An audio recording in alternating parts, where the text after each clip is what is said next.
Me contaban, Beatriz, hoy día conversando, una historia de una persona que sobrevivió la primera etapa del golpe cortando el pelo a las personas, como peluquero.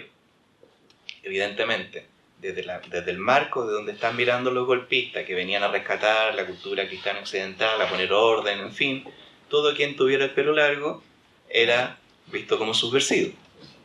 Entonces la gente, para sobrevivir, empezó a cortar el pelo. Yo cuento la anécdota de una oportunidad me invitaron hace años atrás a la Universidad de Granada, en el sur de España, a hablar sobre estos temas. En esa época yo investigaba el testimonio de la tortura y cómo precisamente trabajaba con esas tesis, que son más de mitad de los años 90, de cómo hay ciertas experiencias límites que son muy difíciles de poner en palabras. Entonces hay un límite del lenguaje para contener esa experiencia. Y era el testimonio de la tortura como tortura del testimonio. Y alguien leyó en la Universidad de Granada, un antropólogo, el trabajo y me invitó. Me dijo: Manuel, ¿podrías venir a contar acá? Pues nosotros estamos trabajando temas parecidos. En España han avanzado en algunos temas, pero nosotros están bastante más atrás que nosotros en estos temas de memoria. Todavía están las fosas comunes, todavía no se sabe dónde está García Lorca.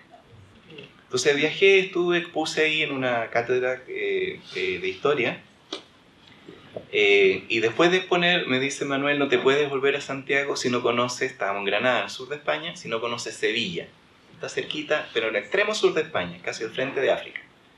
Y es una parte muy interesante, de allá viene la música flamenco, el cante, el baile, el toque flamenco, yo soy guitarrista además, y porque es la mezcla de cultura mora, judía y católica. Entonces viajamos hacia Sevilla en auto. Y un poquito antes de llegar a Sevilla, íbamos a la carretera, aparece un letrero, un cartel que dice: Antequera a 50 kilómetros. Y seguía avanzando, Antequera a 20 kilómetros, y de repente: bienvenido a Antequera. Entonces yo le dije a Aaron, se llama Aaron Cohen, este colega: Aaron, ¿entremos a Antequera? Ya, pues pasamos. Yo me bajé, saludé a la gente, me miraban así, dije: ¿cómo se llaman ustedes, los antequeranos? Que bailan el fandango, cuál es el hito geográfico que hay acá. Tienen un peñón que se llama el Peñón de los Enamorados. Y me compré el escudo de Antequera para mi abuelo materno, me subí al auto y seguimos hacia Sevilla. Entonces él me miraba y me decía: te veo emocionado. Y le dije: claro, si nosotros en la familia, por el lado materno, no sabemos de dónde venimos. Pensábamos que veníamos a Magallanes, que hay una Antiquera con I, en Arica hay otro con K, pero aquí es Antequera, por fin ya sé dónde vengo. Entonces me dice: Manuel, no sabes nada. ¿Por qué? Porque quienes tomaron el apellido de su ciudad eran árabes o judíos que, cuando ocurrió la reconquista católica por Fernando de Antequera, se tacharon el apellido y se pusieron el nombre de la ciudad para pasar desapercibido. Y me dice: y esa tradición de colgar el jamón serrano, es como ridículo porque uno vive con jamones serranos alrededor, eran moros y judíos que no comían carne de cerdo, por ejemplo, y lo colgaban. Cuando pasaban los católicos decían: este es católico, este es católico. ¿Y cómo se llama usted? Tanto Antequera. No tenían apellido judío ni apellido árabe. Entonces tú tienes un apellido tachado. Y por como te veo, podría ser árabe o judío sin ningún problema. Entonces dije: igual le regalé el escudo a mi abuelo y quedó feliz. Pero así actuó la población. La población, frente a una situación de violencia extrema, cuando no hay otro actor, o ella misma como actor, que pueda enfrentar esta violencia, empieza a adoptar métodos de huir, de pasar desapercibido, y algunos pocos de luchar. Siempre y cuando, porque los mártires se exponen completamente hasta morir, por eso los consideramos mártires. Pero no todos somos mártires. Y en esa circunstancia, cuando la sociedad está atravesada por una violencia extrema, y ese es el valor comunicativo de bombardear la moneda. La moneda no necesitaba ser bombardeada. Si eran civiles resistiendo a fuerzas militares de guerra. O sea, los Hawker Hunter eran aviones de guerra, los tanques eran material de guerra por tierra, y fue atacada la moneda incendiada, las personas adentro ahogándose en el humo, resistiendo, con algunos pocos francotiradores alrededor, fueron neutralizados muy rápidamente desde el punto de vista de la guerra, de un ejército preparado por una guerra contra un enemigo externo y entrenado en doctrina de un enemigo interno. No era necesario. ¿Por qué se bombardea la moneda y por qué se bombardea la residencia de Tomás Moro, el presidente? Por una función comunicativa que tiene la violencia. La violencia no es ciega. La violencia, desde este punto de vista, es un recurso que se ocupa para comunicar algo, para dar una señal. Y la señal ahí, evidentemente, no era el presidente Allende. La señal era para el resto de la población, especialmente la no militante. Y esos eran los bandos militares y los anuncios que salen en los diarios. Dice, usted denuncie. Si a usted lo vemos con tal y tal, le va a pasar lo que pasó en Tomás Moro. Vamos a actuar con la misma fuerza. Por eso es que acá en el libro yo trabajo con la noción de violencia que persuade, es decir, una violencia que viene a cambiar el comportamiento de las personas. Que son las violencias ejemplarizadoras.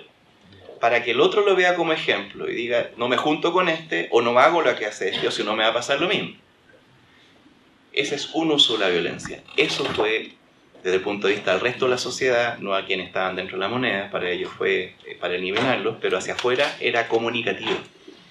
Hay muchos eventos de violencias extremas que evidentemente nos horrorizan y que quedamos, hay un riesgo en ello, esa es la función que trata de cumplir, de que quedemos paralizados frente a ese horror, porque no la podemos descifrar. Por ejemplo, el caso de quebrarle la mano a Víctor Jara. Primero, Víctor Jara no era un enemigo armado, a quien hubiese que neutralizar de esa manera.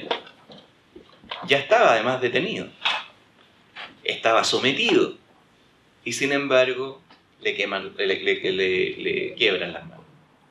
Es una función comunicativa. Es un castigo a ese artista, pero es una señal para el resto. El rociar benzina contra Rodrigo Roja y Carmen Gloria Quintana tiene una función comunicativa para el resto de la sociedad. El degollamiento de mi padre, de José Manuel Santiago Natino, tiene una función comunicativa para el resto de la sociedad. Esa función comunicativa es para que el resto cambie de comportamiento. Hay otra función que adquiere esta violencia en este tipo de contexto, que es una función aniquilatoria.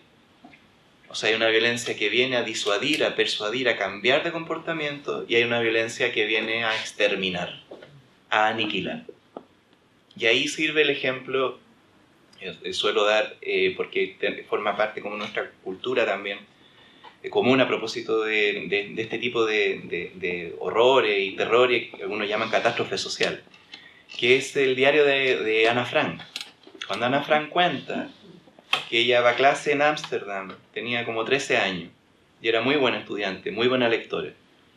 Y llega a clase y la profesora le dice, con quien tenía una excelente relación, la profesora le dice, Ana, no te sientes, tú no puedes entrar a clase. Dice, ¿qué pasó? No puedes venir y no puedes venir más a clase. ¿Qué hice? Uno pregunta, ¿me estás castigando por algo? ¿Hay algo que yo hice mal? Si hay algo que yo hice mal, dímelo, porque si yo lo reparo. No has hecho nada.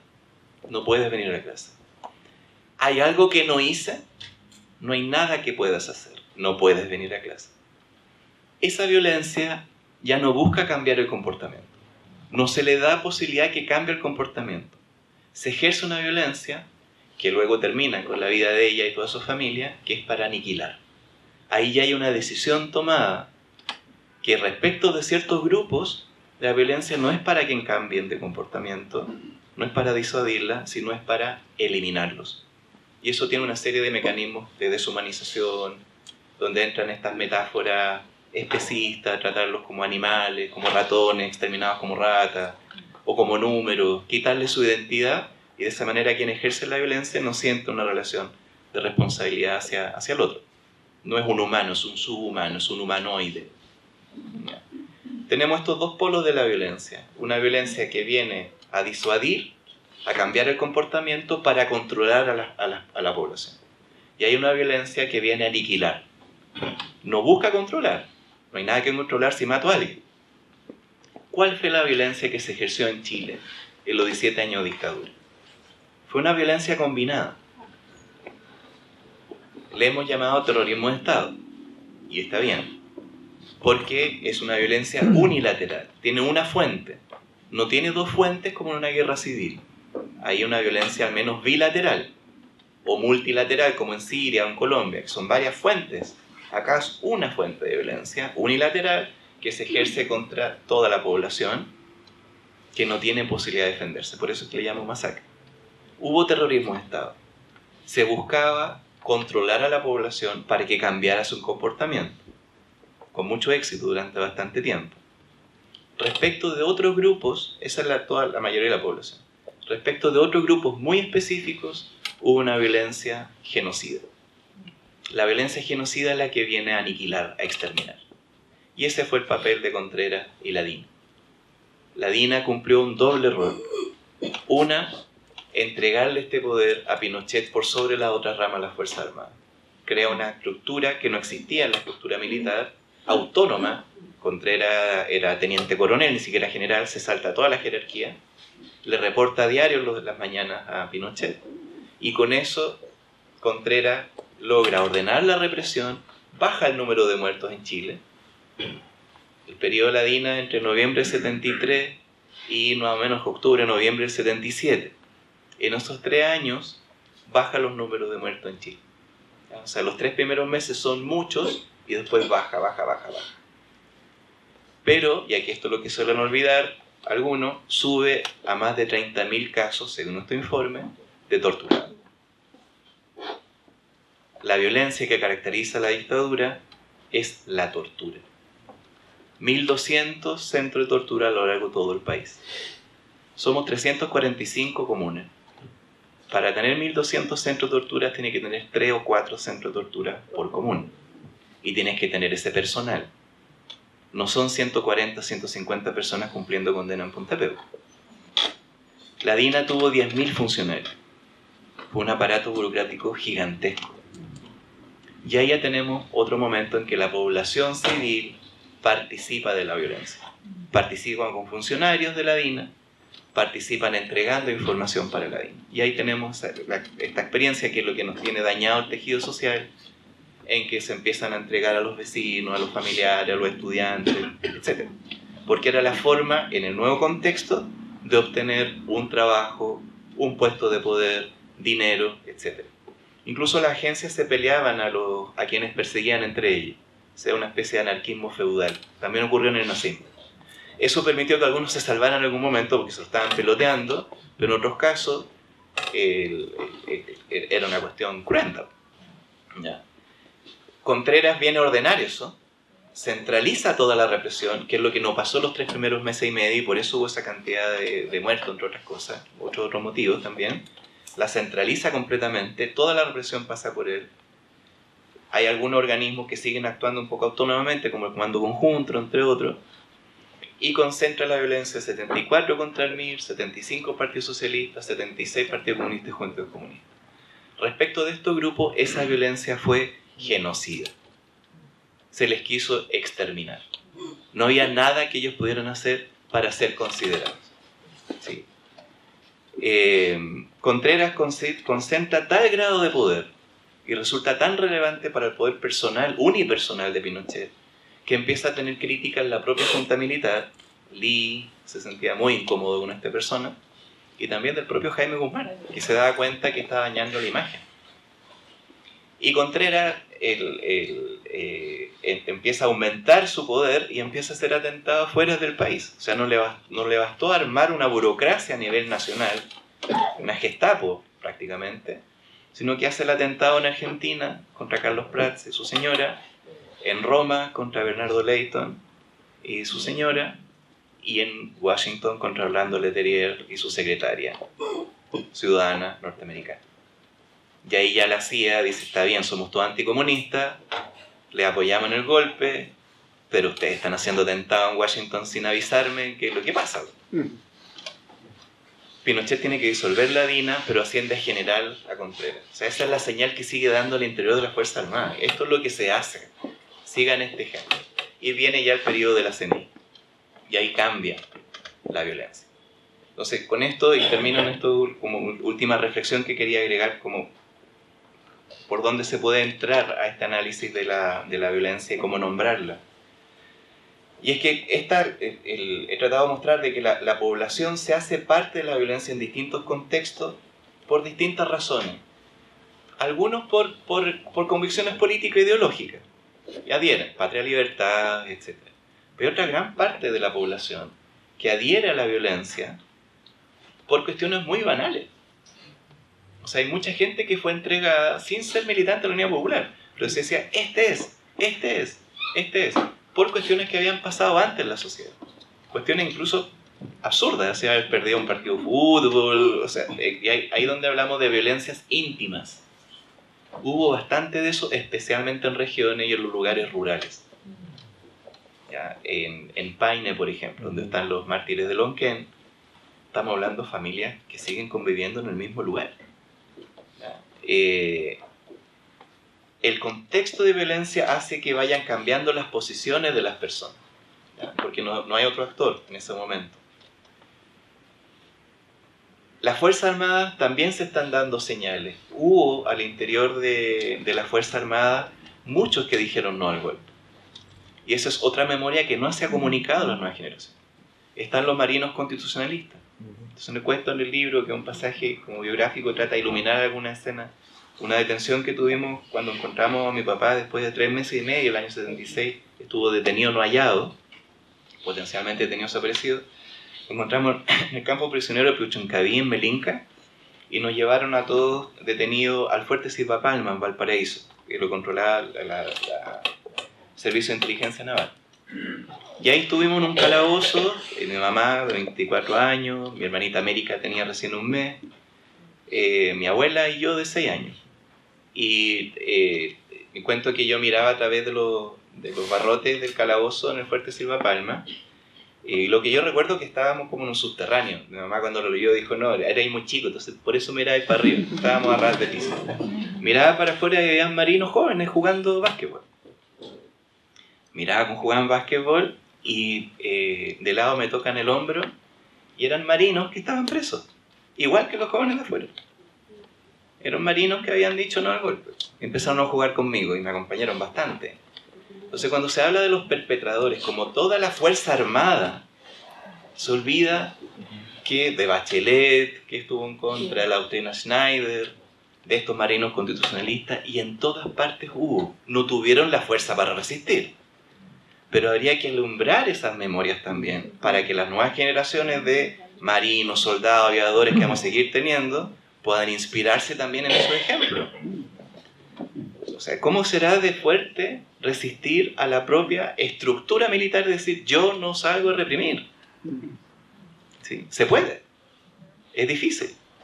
Lo hizo el general con Piñera en medio del estallido, cuando Piñera le declara la guerra al pueblo y le dice, estamos en guerra contra un enemigo innombrable, no sé, gigantesco, feroz, ese lenguaje que empieza a armar. Estamos en guerra, mira, el general dice, presidente, yo no estoy en guerra con nadie. Qué distinta la actitud del 73. Probablemente, no sabemos las intenciones, no podemos entrar en su cabeza. Probablemente sea porque hay juicios contra criminales de lesa humanidad y ya no quiere seguir viajando por el mundo y no entrar en problemas. Pero quizás también hubo un cambio, no sabemos. Eso no pasó en Carabineros de Chile en Fuerzas Especiales. Salieron a dispararle los ojos a quienes se manifestaban. Hay una continuidad ahí en Carabineros. Pero en esto hubo algo diferente. No sé cuán sinceras serán las palabras del almirante de la Armada en Dawson, diciendo que esto fue horroroso. No importa si son sinceras o no, lo importante es que lo dicen. Ha cambiado un contexto. Entonces, están ocurriendo cambios. Y si los conectamos a esa memoria con quienes también dijeron no durante el golpe, nos cambia un poco, no la responsabilidad institucional de las Fuerzas Armadas como tal, pero mostremos que hay variaciones al interior. Eso es súper relevante. Como también por el lado nuestro, el lado de las llamadas víctimas, hubo personas que se pasaron al otro bando. Militantes comunistas, el Fanta, Miguel Estayreino, Guatón Romo, comandante Pepe, la Flaca Araya fue nombrada, etc. Pepe, ¿no? No, el comandante Pepe era el alias de Osvaldo Romo. Sí. Pero el comandante Pepe es uno de los fusilados acá en Madrid. Pero este es de Los Hermida, en Peñalolén. Era su alias, sí. Santiaguino, claro. Un alcance de nombre. Llamémosle Osvaldo Romo. Con esto quiero decir de que las cosas son variables. Y del lado de esta población, el tercer actor que nos aparece en los informes, tenemos gente que se plega a la violencia, que denuncia, que delata, que entrega, que se aprovecha. Pero también tenemos, y nos aparece esto en los libros de historia, a las personas que podían tener una actitud de día y tenían otra actitud de noche, porque tenían miedo. Una última anécdota se me da al último minuto. O sea, el año 91, yo volví, había salido de Chile al año que mataron a mi papá, el 85, el 7 de julio del 86 ya mi mamá no soportó y la vicaría tampoco. Después lo que le pasó a Carmen Gloria y a Rodrigo Rojas, dijeron: Manuel, tienes que salir del país. A mí ya me habían, por el tema de la denuncia, en fin, en mayo me habían tomado en la calle la CNI, me habían quebrado la nariz, qué sé yo. Tenía 15 años, entonces mi mamá estaba horrorizada. Y después el 2 y 3 de julio, que para nosotros, un sector de la sociedad, era el año decisivo, era el paro nacional, en fin. Yo lo único que quería estar acá en Chile y me dice: no, sale del país. Salí a un campamento refugiado a Suecia, iba por 6 meses, que es lo que yo le había dicho a mi juventud que aceptaba. Solo por 6 meses, ya, y me quedé bastantes años más, y volví el 91. La joven democracia extraña, con Aylwin de presidente, me lo recordaba que era el que había apoyado el golpe. Bueno, la transición a la democracia, como se dio en Chile, volví y salí con mis amigos que me lo reencontré de la época de la enseñanza media, nos fuimos a la carretera austral, a mochilear. Nos fuimos en tren, el tren llegaba en esa época a Puerto Montt, cruzamos, seguimos en camión hasta Quellón y de ahí en barco a Coyhaique. Y de Coyhaique teníamos la ilusión que íbamos a llegar a la Laguna San Rafael. Llegamos hasta Coyhaique nomás y de ahí nos devolvimos. Coyhaique llovía como loco. Estábamos mojadísimos ahí al lado de un regimiento en una plaza y lo único que pasa es un taxi, los clásicos negros con techo amarillo. Abre la ventana al taxista de forma muy amable, hay lugareño, nos dice: súbanse el taxi. No tenemos ni uno, se andamos mochileando. Súbanse. ¿A dónde van? Tenemos una carpa. Ya, váyanse a mi casa. Y nos fuimos a su casa. Y era el 4H, porque se llamaba Héctor Hernández, no me acuerdo lo otro, eran las 4H. Y era payador de ahí. Y tenía una señora joven con su bebé, muy sencillo. Y estuvimos ahí guitarreando en el 4H y en la noche nos pasa una pieza para tirar los sacos a dormir. Y yo curioso veo que en una esquina hay banderas enrolladas. Entonces, veamos qué banderas son. Pues. Empezamos a abrir una bandera del Partido Socialista, una de Renovación Nacional, otra de la UDI. Tiene todas las banderas. La volvimos y en la mañana siguiente yo no me aguanté y le dije: oye, 4H, ¿qué onda la bandera? Entonces me dice: pero compadre, me dice, si aquí uno tiene que ser del que está arriba. De una línea oficialista. De una línea oficialista. A mi papá a esa gente le decía: los hombres corchos, que son los que siempre flotan. Ya, oficialista. Hay una parte de la población que actúa de esa forma. Cuando cambia el contexto, cambia también. Y eso pasó también. Entonces había personas que colaboraban de día, daban ciertas señales hacia la dictadura, y de noche eran ayudistas. Y escondían gente. Y corrían riesgo. Entonces, hay una zona también de memorias diferentes, muy compleja, con heroísmos muy pequeñitos, pero súper importantes, hasta que ya viene el periodo de las protestas, etcétera, y esto se abre. Entonces, un poco con estos comentarios, lo que quería iluminar es que, como es la parte luminosa al final del texto, que es la monitorización, que con toda esta descripción del contexto de violencia, la población no está condenada a plegarse a la violencia. Hay cierta comprensión que tenemos que tener. Ojo, comprender no es justificar y menos perdonar. Son cosas completamente distintas. Esto es comprender para intervenir y evitar. Hay una parte de la población que una semana de ocurrido el golpe, cuando está todo en contra, se empezaron a organizar religiosos, laicos, gente izquierda, gente de centro, trabajadoras sociales, abogados, y constituyeron el Comité Pro Paz. Ese fenómeno no se dio en las otras dictaduras del Cono Sur. Constituyen el Comité Pro Paz y empiezan a registrar la violencia, a observarla. no a resistirla todavía, a enfrentarla, para derrocarla, no estaban las condiciones. Empiezan a escribir los recursos de amparo, inventan un lenguaje, ellos inventan la categoría de detenido desaparecido, antes detenido no hallado, formularios, cómo se registra la violencia, cómo se registra la tortura, cuál es la tortura sexual, cuál no la es, crean todo un vocabulario.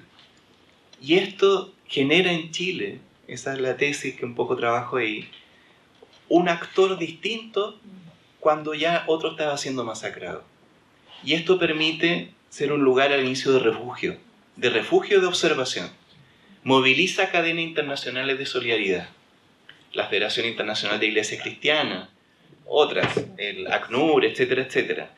No habiendo otro actor acá, otro actor armado que se le enfrentara, tuvimos un actor internacional que en un país tan chico como Chile lo estaba observando así. Y vienen a Chile. Bueno, la figura internacional de Salvador Allende, Víctor Jara, Gabriela Mistral, Violeta, Pablo Neruda, ayudaron mucho en ese sentido. Hasta el Chile ya está en un imaginario.